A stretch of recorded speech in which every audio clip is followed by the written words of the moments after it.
আজ 9ই আগস্ট 2024 এই মুহূর্তে আজ সকালের দিকে কিন্তু আমরা দেখতে পাচ্ছি যে একেবারে উত্তরে দার্জিলিং কার্সিয়াংয়ে কিন্তু ভারী বৃষ্টিপাত চলছে। এদিকে বাংলাদেশের ক্ষেত্রে ঢাকা, কুমিল্লা, চট্টগ্রাম, বরিশাল, কলাপাড়া, মহেশখালী এই সমস্ত স্থানে কিন্তু হালকা মাঝারি বৃষ্টিপাত চলছে। পুরুলিয়া, বাঁকুড়া, এদিকে পূর্ব মেদিনীপুর, ঝাড়গ্রামের দিকে এবং দক্ষিণ 24 পরগনা এবং কলকাতার দিকে কিন্তু হালকা ধরনের মেঘ আমরা সকালে লক্ষ্য করতে পারছি।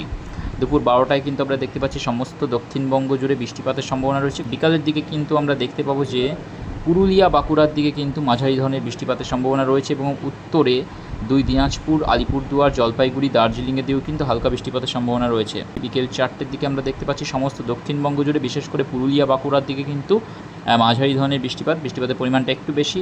পরবর্তীতে রাত 8টার দিকে আমরা দেখতে পাচ্ছি যে সিউড়ি, দুর্গাপুর, বাঁকুড়া, বর্ধমান, আরামবাগ, কোলাঘাট, খড়গপুর, চন্দননগর, কলকাতা এই সমস্ত স্থানে কিন্তু হালকা থেকে মাঝারি ধরনের বৃষ্টিপাতের সম্ভাবনা রয়েছে এবং উত্তরে শিলিগুড়ি, আলিপুরদুয়ারের দিকেও কিন্তু ফের আবার বৃষ্টিপাতের সম্ভাবনা রয়েছে।